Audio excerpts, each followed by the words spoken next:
एक राजा था जो अपनी प्रजा का बहुत ख्याल रखता था। वह अपनी प्रजा के बीच जाता और उनकी समस्याओं को सुनता था। वह कोशिश करता था कि वह उनकी समस्याओं को दूर कर सके। उसकी कर्तव्यनिष्ठा के चर्चे दूर दूर तक फैले हुए थे। एक बार राजा अपने राज्य में भ्रमण करने के लिए निकले हुए थे। तब उनके कुर्ते का एक बटन टूट गया। यह देख राजा ने अपने मंत्री तो तुरंत बुलाया और उसे आदेश दिया कि वो गांव से एक अच्छे दर्जी को बुला लाएं, जो उनके कुर्ते का बटन लगा दे।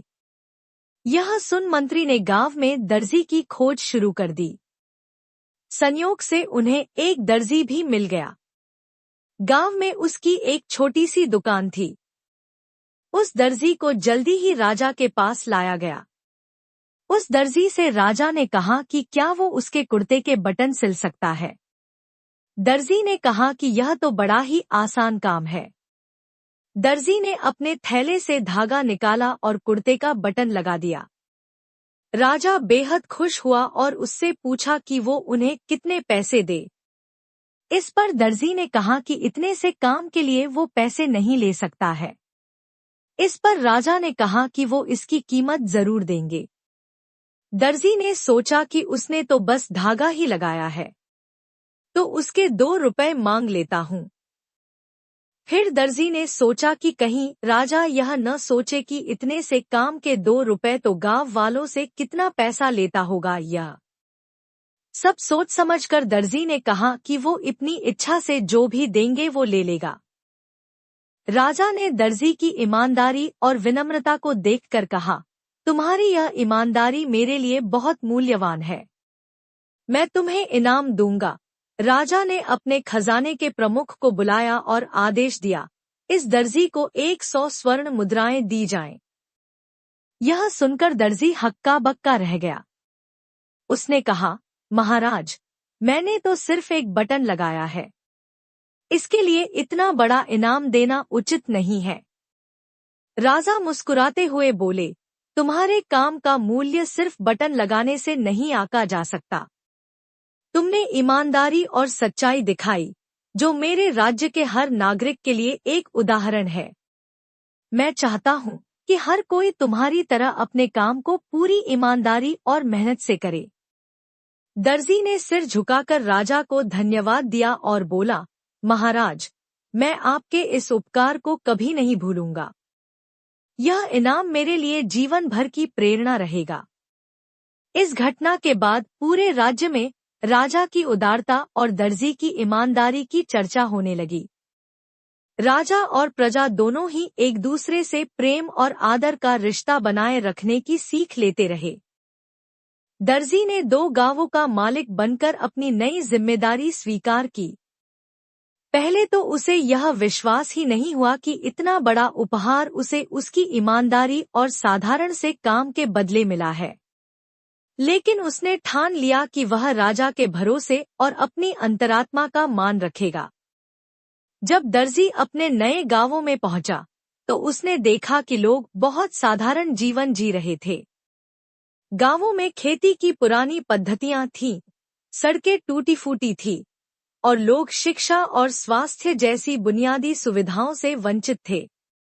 उसने महसूस किया कि अब उसकी जिम्मेदारी सिर्फ गांवों की संपत्ति की रक्षा करना नहीं, बल्कि वहां के लोगों का जीवन सुधारना भी है। दर्जी का बदला हुआ जीवन। दर्जी ने सबसे पहले दोनों गांवों के लोगों से बातचीत की। उसने उनकी समस्याएं समझी और समाधान के लिए योजनाएं बनाईं। उसने अपने पुराने पेशे का उपयोग करते हुए गांव के लोगों को सिखाया कि कैसे कपड़ों की सिलाई और बुनाई से वे अतिरिक्त आय कमा सकते हैं। इसके अलावा उसने किसानों को नई कृषि पद्धतियों और आधुनिक औजारों का उपयोग करना सिखाया। धीरे धीरे गांवों में परिवर्तन दिखने लगा। सड़कें बन गईं, एक स्कूल और एक छोटी सी चिकित्सालय की स्थापना की गई। दर्जी ने अपनी कमाई और मेहनत से इन सभी कार्यों को पूरा किया। लोगों में उसका इतना आदर बढ़ गया कि उसे गांवों का पालनहार कहा जाने लगा। राजा का पुनः आगमन। 1 साल बाद राजा ने सोचा कि देखना चाहिए कि दर्जी अपने नए गांवों को कैसे संभाल रहा है। जब राजा गांव पहुंचा तो उसने वहां की समृद्धि देखकर प्रसन्नता जताई। उसने दर्जी से पूछा, तुमने इतनी जल्दी यह सब कैसे कर लिया? दर्जी ने विनम्रता से जवाब दिया, महाराज, मैंने केवल वही किया जो आप हमेशा करते हैं, अपने लोगों की समस्याएं सुनकर उन्हें दूर करने की कोशिश। आपने मुझे यह अवसर दिया और मैं अपनी क्षमता भर मेहनत करता रहा। राजा की प्रशंसा। राजा ने दर्जी की प्रशंसा करते हुए कहा, तुमने न केवल अपनी ईमानदारी का प्रमाण दिया, बल्कि अपनी कर्तव्यनिष्ठा से पूरे राज्य के लिए एक उदाहरण प्रस्तुत किया है। मैं चाहता हूँ कि तुम्हारे जैसे और लोग हमारे राज्य में हों। राजा ने दर्जी को अपने दरबार में एक सम्मानित सलाहकार के रूप में नियुक्त किया। दर्जी अब राजा के साथ मिलकर पूरे राज्य को समृद्ध बनाने के काम में जुट गया। दर्जी की नई भूमिका। दर्जी अब राजा के दरबार में बैठने लगा। उसकी सरलता और व्यावहारिक सोच हर किसी को प्रभावित करती थी। राजा ने उसे लोक सेवक मंत्री का पद दिया और राज्य के विकास के लिए उसकी सलाह मानने लगे। दर्जी ने अपनी नई जिम्मेदारी को भी उसी लगन से निभाना शुरू किया। उसने सबसे पहले राज्य के गांव-गांव जाकर लोगों की समस्याओं को समझा। हर गांव की एक प्रमुख समस्या का समाधान खोजा और राजा से योजनाओं को लागू करवाने में मदद ली। उसने शिक्षा, खेती, स्वच्छता और छोटे व्यवसायों को बढ़ावा देने के लिए नीतियां बनाईं। दरबार के अन्य मंत्रियों की ईर्ष्या। दर्जी की बढ़ती लोकप्रियता देखकर दरबार के कुछ पुराने मंत्री असहज महसूस करने लगे। उन्हें यह बुरा लगने लगा कि एक साधारण दर्जी, जो कभी राजा के कुर्ते का बटन लगाने आया था, अब उनके बराबर बैठ रहा है और राज्य के महत्वपूर्ण फैसलों में भाग ले रहा है। एक मंत्री ने राजा से कहा, महाराज, यह दर्जी अच्छा है, लेकिन इसे इतना अधिकार देना उचित नहीं। इसके पास न कोई शिक्षा है, न दरबारी अनुभव। यह एक साधारण व्यक्ति है। इसे इतना महत्व देना राज्य के लिए हानिकारक हो सकता है। राजा ने मुस्कुराते हुए जवाब दिया, जो इंसान ईमानदारी और मेहनत से गांवों को समृद्ध कर सकता है, वह राज्य को भी उन्नति की ओर ले जा सकता है। मुझे उसके अनुभव से अधिक उसकी नीयत पर विश्वास है। और जहां तक शिक्षा की बात है, वह जीवन से सीखता है, जो किसी भी किताब से अधिक महत्वपूर्ण है। दर्जी की परीक्षा। राजा ने एक दिन दर्जी को एक बड़ी चुनौती दी। उन्होंने कहा, हमारे राज्य के सबसे पिछड़े गांव निर्जनपुर में अकाल और गरीबी का बोलबाला है। लोग वहां से पलायन कर रहे हैं। तुम्हें वहां जाकर स्थिति संभालनी होगी। अगर तुम यह कर पाए तो समझूंगा कि तुम सच में इस पद के योग्य हो। दर्जी ने बिना समय गंवाए निर्जनपुर की ओर रुख किया। वहां पहुंचकर उसने देखा कि जमीन बंजर है, पानी का कोई स्रोत नहीं है और लोग उम्मीद खो चुके हैं। दर्जी ने वहां के लोगों से बातचीत की और उन्हें भरोसा दिलाया कि अगर वे साथ दें तो यह गांव फिर से खुशहाल बन सकता है। निर्जनपुर में बदलाव की शुरुआत। दर्जी ने सबसे पहले एक योजना बनाई। उसने राजा से मदद लेकर पानी के लिए तालाब खुदवाया और आसपास के जंगलों से लकड़ी और पत्थरों से बांध बनाने का काम शुरू करवाया। उसने किसानों को सामूहिक खेती के लिए प्रेरित किया और उन्हें बंजर जमीन पर अनाज उगाने के तरीके सिखाए।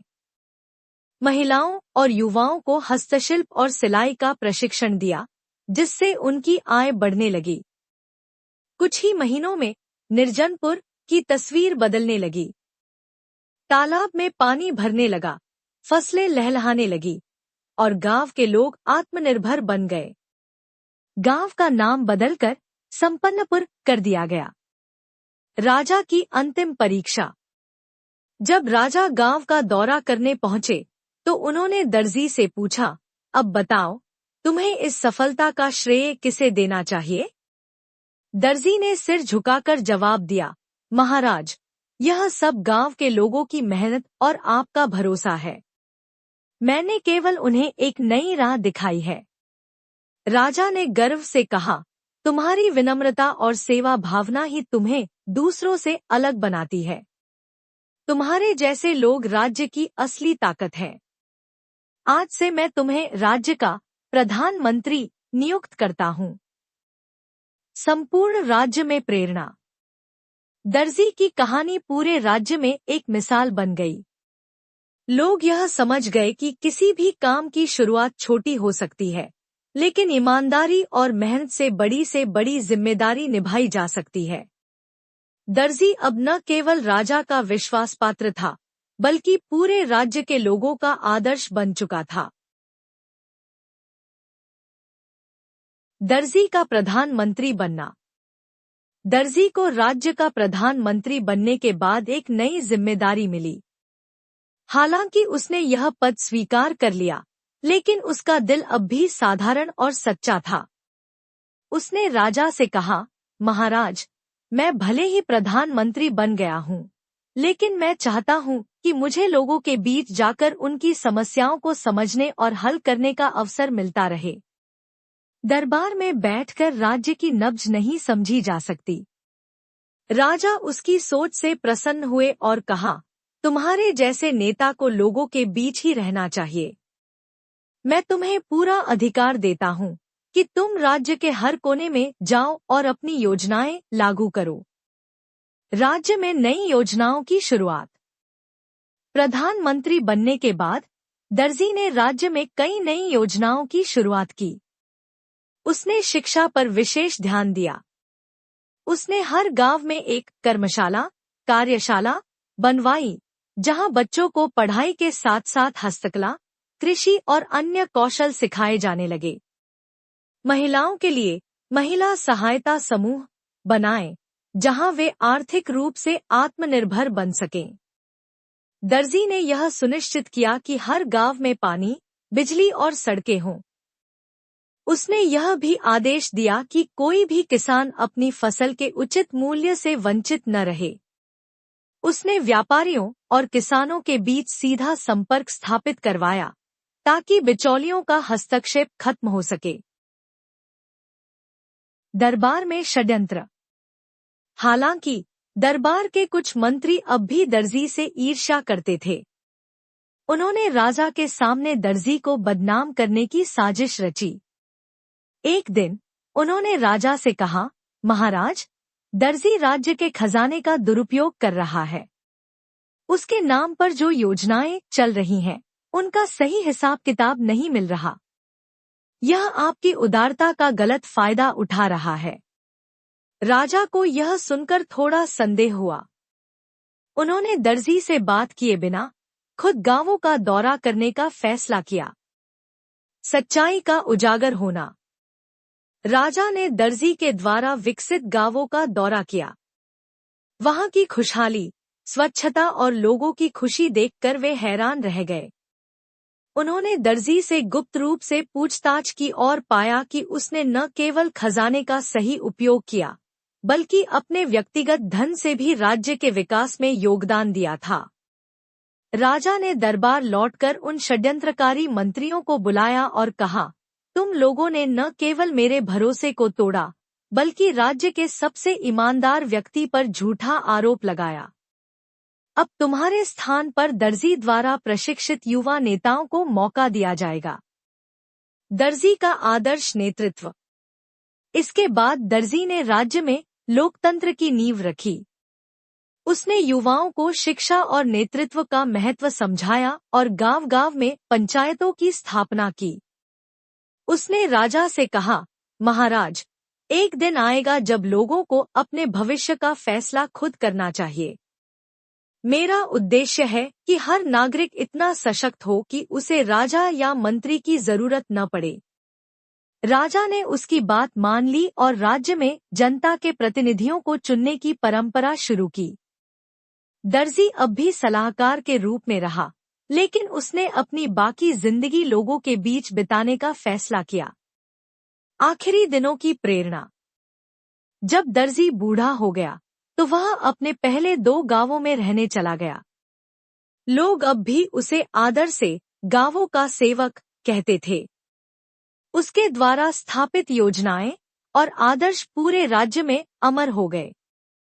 एक दिन जब दर्जी अपनी झोपड़ी के बाहर बैठा था तो एक बच्चा उसके पास आया और बोला, दादा, मैं भी बड़ा होकर आपकी तरह बनना चाहता हूँ। मुझे बताइए, मैं क्या करूँ? दर्जी ने मुस्कुराते हुए कहा, बेटा, बस सच्चाई और मेहनत का दामन कभी मत छोड़ना। जब तुम्हारे पास कुछ न हो तब ईमानदारी तुम्हारी सबसे बड़ी ताकत होगी, और जब तुम्हारे पास सब कुछ हो तब विनम्रता तुम्हारी सबसे बड़ी पूंजी होगी। दर्जी की विरासत। दर्जी का जीवन इस बात का प्रमाण बन गया कि एक साधारण इंसान जो केवल अपने काम और ईमानदारी पर भरोसा करता है, वह असाधारण ऊंचाइयों तक पहुंच सकता है। उसकी कहानी राज्य में पीढ़ी दर पीढ़ी सुनाई जाने लगी और वह न केवल राजा के दरबार का बल्कि पूरे राज्य का सबसे बड़ा प्रेरणा स्रोत बन गया। जीवन में कहानी का महत्व और गहराई। इस कहानी का मूल संदेश यह है कि जीवन में ईमानदारी, सेवा और अपने कर्मों के प्रति समर्पण से ही सच्चा संतोष और सफलता मिलती है। इसे और गहराई से समझा जाए तो एक, सपने देखना और उन्हें पूरा करना। दर्जी ने कभी राजा बनने का सपना नहीं देखा था, लेकिन उसने अपने काम में जो समर्पण और सच्चाई दिखाई, उसने उसे जीवन की ऊंचाइयों पर पहुंचा दिया। यह सिखाता है कि आपको अपनी मौजूदा परिस्थितियों से सीमित नहीं होना चाहिए। अगर आप दिल से मेहनत करते हैं तो अवसर अपने आप आपको ढूंढ लेंगे। 2, प्रेरणा का स्रोत बनना। दर्जी सिर्फ खुद ही आगे नहीं बढ़ा, बल्कि उसने अपने राज्य के हर व्यक्ति को प्रेरित किया। उसने लोगों को यह सिखाया कि शिक्षा, कौशल और आत्मनिर्भरता जीवन में कितने जरूरी है। यह हमें बताता है कि असली सफलता वही है जो दूसरों को भी आगे बढ़ने की राह दिखाए। 3, विनम्रता का मूल्य। दर्जी ने उच्च पद पाने के बाद भी अपनी सादगी और विनम्रता नहीं छोड़ी। जब आपके पास ताकत हो तब अपनी नम्रता बनाए रखना ही आपकी असली महानता को दर्शाता है। 4, चुनौतियों को अवसर में बदलना। जब दर्जी पर षड्यंत्र किए गए तब उसने हार मानने के बजाय अपनी ईमानदारी और काम से सबको गलत साबित किया। यह हमें सिखाता है कि आलोचनाओं से घबराने के बजाय उनका सामना करना चाहिए। 5, समाज को बेहतर बनाना। दर्जी की योजनाएं और प्रयास केवल व्यक्तिगत लाभ के लिए नहीं थे।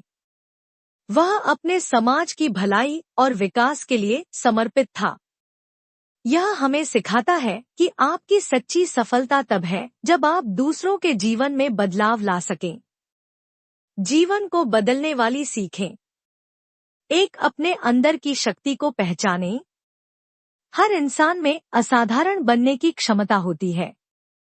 अपने काम और सोच पर विश्वास करें और समय के साथ आपकी मेहनत रंग लाएगी। 2, सच्चाई का मार्ग अपनाएं। चाहे कितनी भी कठिनाई क्यों न आए, सच्चाई और ईमानदारी का रास्ता कभी मत छोड़े। यही आपको दूसरों से अलग और सम्माननीय बनाएगा। 3, हर व्यक्ति और काम का आदर करें। दर्जी जैसे साधारण व्यक्ति ने दिखा दिया कि छोटे से छोटा काम भी दुनिया बदल सकता है। हर काम में अपना 100% दें। 4, समाज के लिए सोचें। समाज के प्रति अपनी जिम्मेदारी को समझें। जो भी काम आप करें, उसमें दूसरों की भलाई को ध्यान में रखें। यही सच्चा नेतृत्व है। कहानी का प्रेरणादायक निष्कर्ष। दर्जी की कहानी हमें यह सिखाती है कि जीवन में हमारी स्थिति या परिस्थितियां मायने नहीं रखती। मायने रखता है हमारा नजरिया, हमारा काम और हमारी नीयत। जीवन में छोटी शुरुआत से डरे नहीं। सच्चाई, मेहनत और दूसरों की सेवा को अपना आदर्श बनाएं। सफलता खुद आपके कदम चूमेगी और आप दूसरों के लिए प्रेरणा बन जाएंगे। याद रखें, सपनों की ऊंचाई को केवल मेहनत और ईमानदारी की उड़ान ही छू सकती है।